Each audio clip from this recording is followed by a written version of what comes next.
Welcome viewers. On behalf of Iravati Research and Communication Center, this is your host Pratim Ranjan Bose. In today's episode, we will discuss the wider impact of Reserve Bank of India's decision to tighten norms for investment in alternative investment funds by NBFCs, that is non-banking financial companies, and banks to prevent evergreening of loans. Announced on December 20, the decision led to a sharp decline in stock price of NBFCs. To discuss the issue, I have with me Mr. Subhendu Moitra, founder director of Quas Advisors. As you are aware, Mr. Moitra is a seasoned investment banker and graced many important positions before starting his own venture. Mr. Moitra, evergreening of loans is an old issue. We thought it would reduce after the introduction of bankruptcy code, but it seems the practice continues. Why? Also, can you please explain in simpler terms, what is AIF? How does it operate? And what is the latest controversy all about?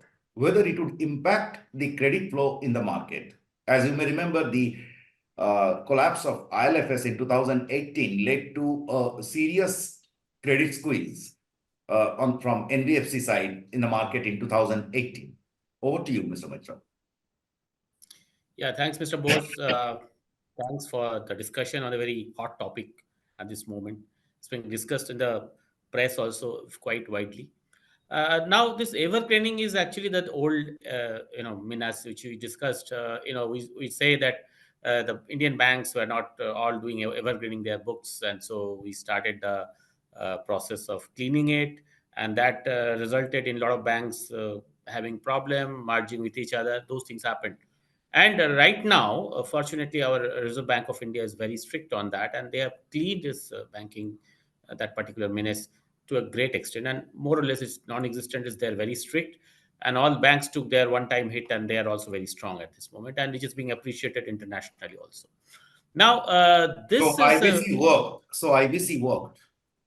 So IBC worked, and also the intention of the Reserve Bank of cleaning the books of the it happened before IBC. IBC was a subsequent one. Before that, they started with saying that there'll be no restructuring. Mr. You will call it NPA. Raghuram Rajan's period. Raghuram Rajan's that it started with that. You should clean their books, and also this it started with that. There are a lot of criticism of that. All our banks will fall, but ultimately we have strengthened. And though I don't want to name some of the large countries, there this kind of regulation, whatever we have, is much stricter than that. Developed countries also. So that way we are quite strong. So that makes our financial system so strong. So that's why we find in this distress scenarios across the world, our financial system is doing very well as such. Now, we have to understand this AIF came subsequently. It came for a better intention. AIF is alternate investment funds. They are the funds who invest in various sectors. Normally in equity, there are various types of AIFs. But you have to understand, AIFs are under SEBI.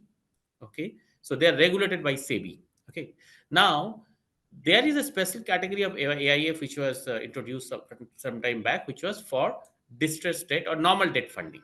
Okay. Now, somehow last year, SEBI flagged this issue, because SEBI regulating, they flagged the issue. But what is happening in these AIFs, the rule is that there is a 20-80 structure was going on. What is 20-80 structure? One of the Indian NBFCs will become a 20% holding of that AIF. They'll put 20% money. 80% will be an overseas party. And with that, they were buying assets. There's nothing wrong in it, but they found it was related party. Basically, same NBFC's assets are being sold to those AIFs, and also they found this a related party. This is actually evergreening. So when the NBFC finds their asset may become and turn NPA, so what they do, they tie up with the international fund, and they create a AIF. With that AIF, they put say 80%. That guy put at 20%, and they transfer the asset to that. Now your question might be that why the international fund done it when they know it's a stress? But see, this 20-80 structure, there was a priority. What is the priority? The international funds get priority. So technically, he gets money first. So this NBFC, who is the local NBFC, he will get behind. So if suppose the first 80 rupees goes to them, Then only if money is left, then 20 rupees. So they are more or Sorry, less. sorry for my ignorance. But when you find a sticky asset, right? Hmm. Now that sticky asset, you are giving loan again through an AIF. So two questions. One, why the foreign fund would take interest in a sticky asset? He can have, ideally he should invest in a better assets.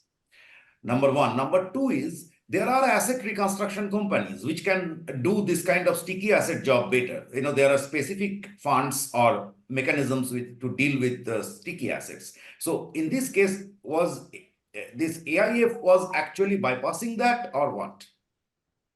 Yeah, if you first of all, I'll come to your second question first. Answer to the second question. There are ARCs, asset reconstruction company, but once you sell a sticky asset, it becomes you are actually selling an NPA. You are declaring an NPA. NPA is being sold, but you have to understand these NBFCs not declared these as NPAs. For their books, they are still showing as standard assets. So they want to continue to show a standard asset, don't want to declare it an NPA. That's the evergreening part of it. If I declare an NPA, do sell it to a ARC, sell it to somebody, that's okay, no issue on that. But they're not doing that. Rather, what they are doing, they are putting this loan in another, they're absolutely in an indirect way, they are giving another loan to them to pay their own loan, which is absolutely not allowed, which is something like a restructuring. Now, your second question, why that international party will do it? That is, I was answering that international parties fund get priority. So when So this is it a knows that these 80/20 are sticky AIF, assets. So the fund knows that these are sticky assets. they know it's a sticky assets, but they know ultimately at least 80% money is going to come back. So I am safe. I Okay. am safe. If there is any loss, that will go to the Indian party, and it's okay. I mean, this is all understood. So basically, it's not solving the problem; it is Mhm. actually kicking the can. So what this NBFC is believing that things will get settled in a next couple of 6 months or one year and all. But NPA happens in 90 days. So he's solving that problem of default in 90 days by kicking it for another year or so by this doing this structure. So In the which was meantime, he caught may by. expect to increase the credit basket, Yeah. so his ratio will come down. No, not only that, he was expecting mostly these are all real estate, assets. So they all believe, oh, that real estate will be sold. There'll be new buyer. There'll be new construction will happen. They'll sell some more real estate from that asset. So they will get the money back. That is what in real estate happens. You invest money, but there is a time gap. You may not be able to suddenly the demand reduces, or he's not getting the expected money, or he's not able to use money for construction. So the guy is not paying him, so those kind of things. He says by 6 months or 1 year that will be settled. So let me park it there and not call it NPA. That is what was the intention. They are doing Speculation, it. kind of Yes, speculation. speculation. So it's not solving. And the other guy, international guy, knows anyway with the land and other things, I'm going to get 80%, right? So I'm not having any problem. My money is safe. So let it happen. So for them, it's okay. It's a business for him. So this SEBI flagged a year back. So they came with certain regulations that there should be not be any priority in these AIFs. This priority that Indian party will be second priority, first party international, that should not happen. Both partners should have the same priority. This kind of thing they came. They warned us. RBI has now come in much stricter way. They are saying first of all priority will not be there. They are whatever is regulated by them, NBFCs and banks. They are restricting them on one that in case you are investing in AIF and that AIF also invest in some of your co-borrowers. So first of all, you take your money back. You should you rather get out of those borrowers. That is one way.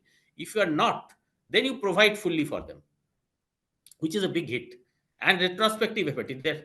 So basically, they are saying, okay, I understand from now on you are not going to do that. Whatever you have done, whatever is already there in your book, so you rather settle that today. You settle that. If you are not able to settle it, I mean you are not able to get out of it, so do one thing, provide the whole thing in your books. So basically saying it take a hit for that. So they are now market believes that will, that's why you see the So NBFCs my have my fallen. my question: the loan account was transferred from NBFC to AIF, right? Right, right. If that be the case, then it is the AIF which will be hit. That's okay. But he's saying that whatever you have invested in AIF, you take a provision of that. NBFC has put 80 rupees there, na? Okay. So they say, 80 so rupees or 20 rupees? 20 rupees. 20 rupees there. So he said you get that, you get that back. So this 20 rupees that the NBFC has invested in the AIF Yes, actually a risk right. capital, and It becomes a risk. it Yes, it was a risk capital, and RBI is now asking NBFC to provide for that as a bad exactly. debt, as a bad debt. Yes, Either you recover 100%. it, either you recover Or it or write it off as a bad debt. so basically you square it off. The whole Right. deal has to be squared. Right. And Actually, what important thing that they have said is that you cannot do the same party lending. yeah, AIF, same party lending you cannot do. Yes. so maintain an arm's length. So And now, also whatever SEBI has said, they have said that also, that in case you are putting money in any of the AIFs, you should not be priority investment. That they have stopped. So far, SEBI said the AIF not to do it. Now RBI said regulated entity not to do that. They are not supposed to do it. so the Okay. whole concept of AIF is gone. Exactly. So that is the worst part of it. Now, all deals are not this kind of deals. AIFs can have a clean deal also. So there the issue actually hits. So basically, that is what the criticism of this particular decision, that you are taking an action, basically hitting the whole AIF business, which was otherwise very, it was very, it was thought of, and that's why SEBI introduced it as a measure of investment opportunity for the international funds in India, who otherwise it's difficult for them to put. Should this decision also, AIFs are, so far as I have read, is that AIFs are also formed for VC funding and etc. etc. All other kind of, Yes, it's a kind of an umbrella term, right? So exactly. should this decision anyway impact all those AIF activities or just the lending activities? So actually, it will affect wherever the AIFs are partner of Indian NBFCs and bank. If there is a other type of fund who are investing in AIF, it doesn't affect them. But whichever AIF, because they have not differentiated.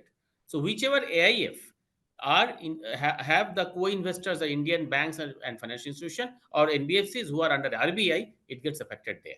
So those people will get affected. Those AIFs are going to. And you are saying there are AIFs where NBFCs have invested, and these Yes. are like normal commercial lending. Non commercial, absolutely, absolutely, absolutely. So there these restrictions are going to hit. And see, look at the situation. There are Indian banks who are large banks. Suppose they put money in some AIF and they have large amount of borrowers. So they have to now go and select if there's any common lending. Okay, and provide for it. So which is a bit challenging. So these are the things, and so ultimately they will shun such kind of investment in future, I'm so just that they asking don't come. hypothetically, isn't it very difficult? Because suppose this is say company X. It's a structured Yes. company. So I'm the holding company. I have companies under me. Now I'm taking a loan from AIF, right? Yes. My subsidiary was actually a creditor of an NBFC or a bank. Now I'm taking a loan from an AIF and then giving intercorporate borrowing to the subsidiary. Intercorporate borrowing has not been done because AIFs also, intercorporate borrowing is not their business. Their business is only very specified. So AIF can do certain businesses. So ICDs cannot be done by them, as I understand. These are short-term things are not done by them. So they are in the business of specific, and AIS licenses are all given for specific works, for distress funding, for infrastructure. This kind of categories are there. So these ICDs are not there. Short-term players, they are not short-term players So because do they were introduced in the market to get international money for this long-term distress fund, infrastructure fund, in addition to the equities and other things. So that was the purpose, so which two is a very right purpose. Yeah. right. So two questions are coming about. One is what will be the impact on the credit market? Number one. Number two, when you are, it seems to me that, they have put a kind of everything hit it very hard, the whole AIF concept. So do you expect RBI to come out with further clarifications and all those things? Now, first of all, if you ask me, normal credit doesn't hit them as such. You are not normal credit expecting any heat on the credit market. this is very, because normal lending or NBFCs, they don't, these are very specific cases where these AIFs come into the picture. So I don't think it's going to be very significant No, I impact am saying that how big is the impact on the book? The on the book depending of on the the impact on bank's the books. book, the NBFCs Banks, will NBFC. yeah. NBFC book, yes. Banks book, no, because banks are very limited kind of thing. Certain NBFCs, yes. Like few of them, you have seen the share market. They have been pushed for the last couple of days. Some of the NBFCs. So there is a effect. Banks doesn't have much of And effect on if that. Now, NBFCs have a lack of money to lend, it clearly means that there are loads of financial institutions down under which borrow heavily from NBFCs. yeah, that's there. But again, couple of NBFCs only got affected. Who has invested in NBFCs? If you see that not all NBFCs got affected in the market.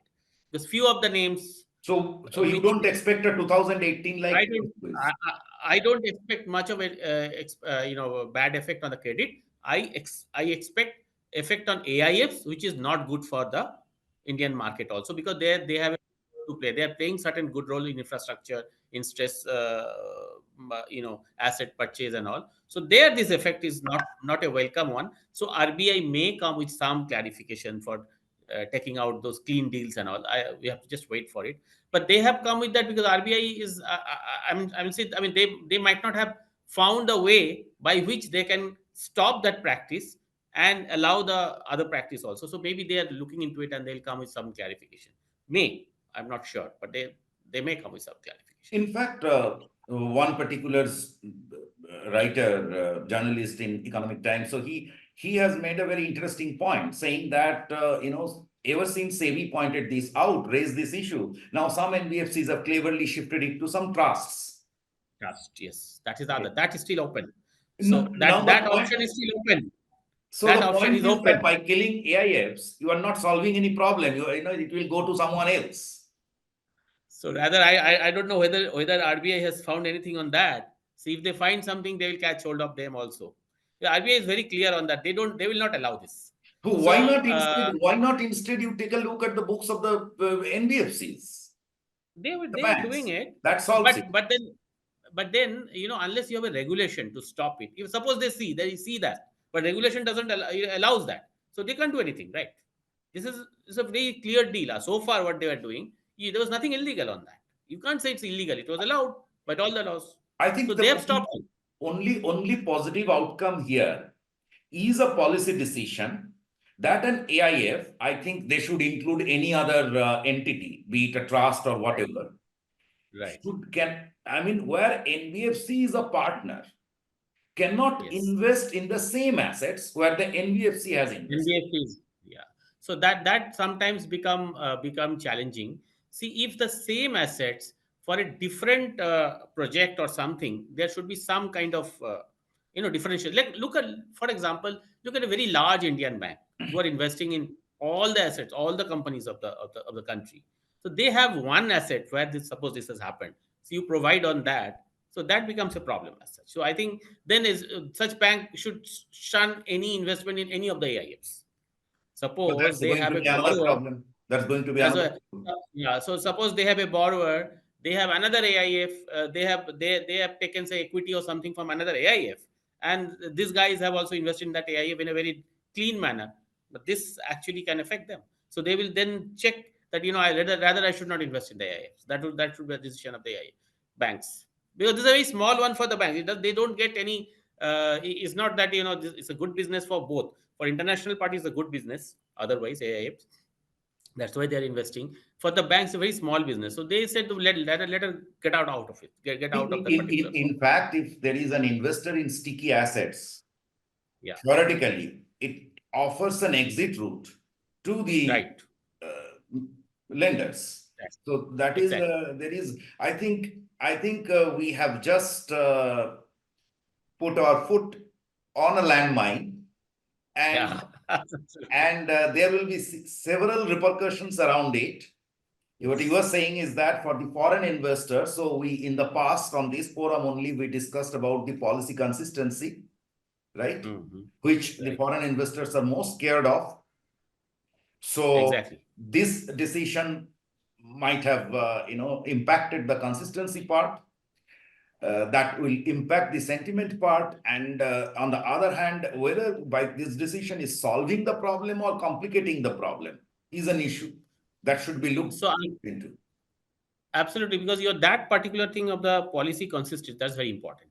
So international anything funds or any company or anything, they look for this consistency of the policy. So if you regularly come with some kind of this kind of modifications where the whole business changes, it becomes a bit uncomfortable for them to invest in such kind of market. And we need a lot of money in this, and they're ready. The people who are ready with the money. So we have to create an environment where such kind of sudden decisions affecting large kind investments, we should be careful. That's I agree. Or rather, we should have thought this earlier when we created those AIFs. So To that is the point, that why didn't, when SEBI pointed it out last year or quite some time back, why didn't RBI pick up the tab from there? No, I think they have taken from there only. Then they might have they went for the all inspection in between. Na? They might have actually seen those are the cases. When the SEBI flagged out, they went to the whenever go for the annual or regular inspections. Might have asked for the details from those regulated entities and checked those details, and they realize that action needs to be taken. So it takes time because they have to also see that what is actually happening in the market. Because SEBI has stopped the priority part of it, priority investment part of it. Now the balance part, they have gone and checked and maybe found something and they have stopped it. But whether they should have categorically stopped all kinds of, included all kinds of AIFs, that's a question which I think they have to answer in next couple of days or something. RBI. So we are going to see a lot of clarifications on this. Might be, yeah. And If they so, present so, it. so how should I describe it? Is it an AIF mess? No, I would say that this way the RBI is very conservative, and though we blame them sometimes, but that's what has saved our country also. So we should also thank them for that. But at the same time, they should also look into this kind of anomalies, which is not only here. There are other areas like infrastructure funding. Also, we discussed I think earlier there are certain anomalies. They need to look into that part of it. Which is regular, that regulation should not stop the basic requirement for the business and for the industry or for the commerce. That is very important. The highlight is that RBI should not press the panic buttons Yeah, so frequently. exactly. Yes, Thank exactly. you.